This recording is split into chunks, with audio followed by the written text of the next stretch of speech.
Wapiganaji wa Kihouthi kutoka nchini Yemen wanaendeleza mashambulizi na sasa wameshambulia kwa mara ya tatu meli za kivita za Wamarekani. Vikosi vya jeshi la Yemen vya Wahouthi vimetangaza shambulio jingine dhidi ya vikosi vya Marekani katika eneo la bahari ya Sham, vikitumia makombora na ndege zisizokuwa na rubani ili kuzuia shambulizi tarajiwa la Marekani dhidi ya nchi hiyo ya Kiarabu.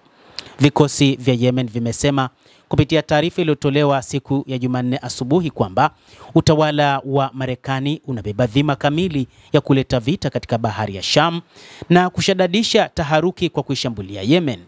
Taarifa hiyo imesema katika masaa machache yaliyopita vikosi vya jeshi la Wahouthi wa Yemen vimetekeleza kwa mafanikio shambulizi dhidi ya meli ya kivita ya Marekani yenye kusheheni ndege ya USS Harry Truman kaskazini mwa bahari ya Sham kwa kutumia makombora mawili ya cruise na ndege mbili zisizokuwa na rubani.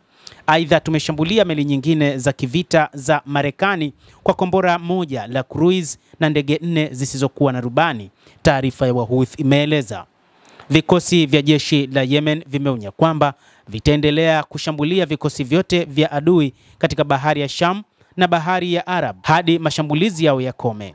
Jumamosi usiku, Marekani ilifanya mashambulizi makubwa ya kivita dhidi ya mji mkuu wa Yemen, Sanaa, na majimbo kadhaa nchini humo na kusababisha vifo na majeraha ya watu wengi, ikiwa ni pamoja na wanawake na watoto.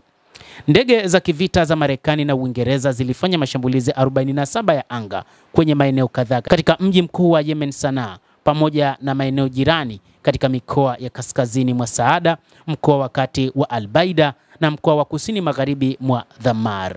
Angalau watu 31 ambao wengi wao ni wanawake na watoto waliuawa katika mashambulizi hayo ya anga ambayo yalitokea baharini yakiamriwa na Marekani baada ya kauli ya rais wao Donald Trump kutoa amri kwamba Wahouthi wanapaswa kushambuliwa mara moja, na jeshi la Marekani likachukua amri hiyo na kufanya mashambulizi hayo dhidi ya vikosi vya Yemen.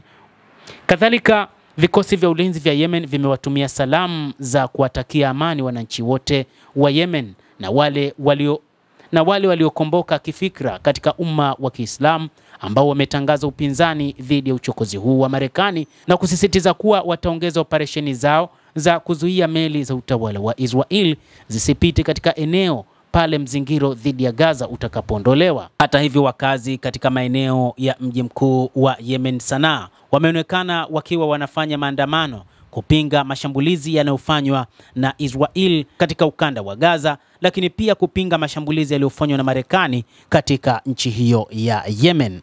Mtazamaji wa The World News, hayo ndio tuliokuwa nayo. Ni vikosi vya jeshi la Yemen kufanya mashambulizi katika meli za kivita za Marekani kwa mara ya tatu, kwa mara nyingine tena, baada ya operation iliyoanzishwa na Marekani kufanyika siku ya Jumamosi. Hata hivyo, Rais Trump ameahidi kwamba mashambulizi dhidi ya Wahouthi yatakuwa ni endelevu hadi pale watakapohakikisha kwamba hawashambuli tena meli za Kimarekani. Kadhalika, Wahouthi wamesema hatua ya Marekani ya kushambulia kijeshi Yemen, huu ni mkakati wa kushindwa kwao, na wao wamesema wapo tayari na watakuwa tayari kwa ajili ya mashambulizi. Na hata kabla ya shambulizi hili, Wahouthi wa Yemen walikuwa wakifanya mashambulizi kadhaa katika meli za Wamarekani ambazo zilikuwa zikielekea huko nchini Israel. Hivi sasa rais wa Marekani Bwana Donald Trump ameapa kwamba ndege za Marekani zitashambulia kwa makombora sehemu kadhaa za ardhi ya Yemen kwa kisingizio cha kudhamini amani na usalama katika ghuba ya Aden, Bahari Nyekundu na mlango bahari wa Bab al-Mandab. Katika saa za mwanzoni tu mashambulizi hayo makubwa, duru za habari za Yemen ziliripoti kuwa makumi ya raia. Endelea kuwa nasi, usisahau kulike, kucomment, lakini kusubscribe channel yetu hii. Naitwa Adam Hussein.